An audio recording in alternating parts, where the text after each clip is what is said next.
नमस्कार, आप देख रहे हैं महानगर समाचार और मैं हूं अशोक निगम। आइए देखते हैं आज की ताजा खबर। मीरा भाईंदर मनपा क्षेत्र में पिछले 10 दिनों से जिस रफ्तार से कोरोना की पॉजिटिव संक्रमितों की संख्या बढ़ रही है वह बेहद चिंता की बात है। एक आंकड़े के मुताबिक जहां 6 मई से 16 मई तक 108 मरीज पॉजिटिव पाए गए थे और 213 मरीज तब तक ठीक भी हुए थे और 9 लोगों की मौत हुई थी, वहीं पर 17 मई से 25 मई तक मात्र 9 दिनों में 246 मरीज पॉजिटिव पाए गए, जो पिछले 10 दिनों से दुगना से भी ज़्यादा हैं। और अभी तक कोरोना से 17 लोगों की मृत्यु भी हो चुकी है। ध्यान देने वाली बात यह है कि अभी तक लॉकडाउन के लगभग 60 दिन पूरे हो चुके हैं। इतने दिनों के लॉकडाउन में संख्या घट नहीं रही है बल्कि दोगुने रफ्तार से ज़्यादा बढ़ रहा है और यही चिंता का विषय है। मीरा भाईंदर मनपा क्षेत्र में पहले जहां कुछ क्षेत्र थे कोरोना के कंटेनमेंट, वहीं पर आज मनपा क्षेत्र का ऐसा कोई भी एरिया नहीं है जहां से मरीज नहीं पाए जा रहे हों। मनपा क्षेत्र में बढ़ रहे मरीजों की संख्या को देखते हुए कहा जा सकता है कि शुरू के 45 दिनों में जो पुलिस तथा मनपा प्रशासन की शक्ति दिखाई दे रही थी वह शक्ति अब दिखाई नहीं दे रहा है। यह भी एक बड़ा कारण हो सकता है मरीजों की बढ़ती संख्या का। कोरोना महामारी के बढ़ते प्रकोप को देखते हुए आज शिवसेना विधायक प्रताप सरनाईक ने मनपा में एक प्रेस कॉन्फ्रेंस आयोजित करके स्वयं का एक लैब तथा 1000 बेड का कोविड-19 हॉस्पिटल का निर्माण करने की मांग की है। प्रताप सरनाईक ने आने वाले मानसून में और अधिक मरीजों की संख्या बढ़ने की आशंका व्यक्त की है। महानगर पालिका आयुक्त को एक खत लिख के ये बोला है कि खुद की लैब होनी जरूरी है, क्योंकि जिस तरह से हमारे पेशेंट की टेस्ट हो रही है मगर टेस्ट होने के बाद 3-3, 4-4 दिन रिपोर्ट नहीं आ रहे और उसकी वजह से कौन पॉजिटिव है कौन निगेटिव है समझ में नहीं आ रहा है। आज भी मैं जिम्मेदारी से बोलता हूँ कि बहुत सारे ऐसे पॉजिटिव रुग्ण हैं जो शहर में उनकी टेस्ट नहीं होने की वजह से घूम रहे, उनको भी पता नहीं कि वो पॉजिटिव है, क्योंकि वो सिम्टम्स उनको ज़्यादा कुछ दिख नहीं रहे। ऐसी परिस्थिति में खुद की अगर लैब होगी तो निश्चित रूप से जल्द हम लोग को पॉजिटिव जो पेशेंट है वो मालूम पड़ेंगे और उस हिसाब से हम लोग खबरदारी ले लेंगे।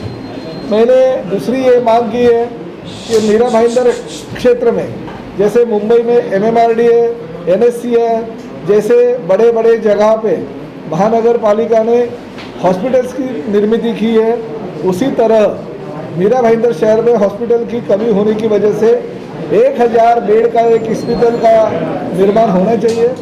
और अगर महानगर पालिका को उसकी अगर आर्थिक स्थिति नहीं होगी कि MMRD से उन्होंने सहकार्य लेना चाहिए और जो 1000 हॉस्पिटल जो 1000 बेड का जो हॉस्पिटल है उसके साथ साथ MMRD के जो हमारी इमारतें हैं जो कॉरपोरेशन के अभी तक ताबे में आई नहीं है, करीबन 4 से 5 हज़ार ऐसे हमारे पास छोटे छोटे फ्लैट हो सकते हैं, तो पूरे फ्लैट ताबे में लेके वहाँ पे कोविड सेंटर का निर्माण करना चाहिए। क्योंकि आज परिस्थिति ऐसी है कि अगर हमारे यहाँ पे पेशेंट ज़्यादा बढ़ गए तो पेशेंट को भी रहने के लिए जगह नहीं है और लोगों को क्वारंटाइन करने के लिए भी जगह नहीं है। तो इसलिए महानगर पालिका प्रशासन के पास बारिश के इस चलते हमारे पास हमारी व्यवस्था होनी चाहिए।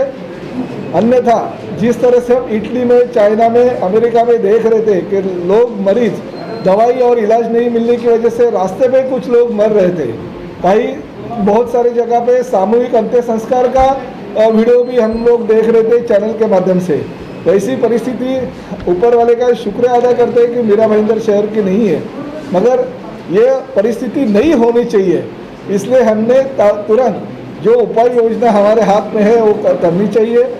बारिश के लिए अभी 15 दिन का अवसर है, मगर ये 15 दिन के अंदर महापालिका प्रशासन ने खुद एक कोविड हॉस्पिटल के निर्माण और कोविड सेंटर ये इमारतों में करना चाहिए, नहीं तो महानगर पालिका क्षेत्र में ये संख्या दिन ब दिन जो बढ़ती जा रही है वो बहुत ही बढ़ने की शंका है। देखिए, मेरे को कमिश्नर साहब ने फ़ोन किया था, जिस दिन 56 पेशेंट अच्छे हो गए मैं भी खुश हो गया, क्योंकि मेरे शहर के 56 पेशेंट बरी हो गए। मगर बाद में पहले दिन मुझे फ़ोन किया था कि शाम को हम लोग डिस्चार्ज दे रहे हैं। बाद में उनका मेरे को और एक बार फ़ोन आया कि शाम को ज़रा अंधेरा रहेगा तो अंधेरे में हम लोग मीडिया वालों को बराबर तरह से दिखा नहीं पाएंगे, तो हम कल सुबह 11 बजे का रखा है। अभी मुझे बाद में पता चला कि वो तो पेशेंट 4-5 दिन से थे, क्योंकि रिपोर्ट लेट आया था, इसलिए एक साथ में इतने पेशेंट हो गए। बहुत सारे पॉलिटिकल पार्टियों के नेताओं ने भी उसका क्रेडिट लेने की कोशिश की। तो मेरा ये कहना है कि खाली मीडिया को दिखाने के लिए हम अगर आज पेशेंट को डिस्चार्ज नहीं देते, अब डिस्चार्ज का उनका टाइमिंग था, फिर भी खाली मीडिया को दिखाने के लिए उस रात को रखा है हम लोग ने, क्योंकि ये तो विटनेस है कि कमिश्नर साहब ने एक दिन पहले बोला था और दूसरे दिन डिस्चार्ज दिया। तो अगर डिस्चार्ज देने के हम लोग मीडिया के सामने देते हैं तो उन 51 पेशेंट को भी कोविड की बाधा हो गई, ये हमारी गलती की वजह से वो बाधा हो गई, हमने गलतियां नहीं सुधारी इसलिए वो बाधा हो गई, उनके संख्या में बढ़ोतरी हो गई, ये भी कहना चाहिए। हमारे लोगों ने अगर अच्छा काम किया इसलिए 56 पेशेंट लोग बरी हो गए, या अगर हमारा प्रशासन का अगर निर्णय होगा तो पेशेंट बढ़ गए, ये भी प्रशासन का ही निर्णय है ना। इसलिए मेरा ऐसा कहना है कि अगर अच्छा ही लोगों के सामने हम देखते हैं तो हमारे से अगर गलती होगी तो गलती का एहसास भी पत्रकारों के सामने रखना चाहिए।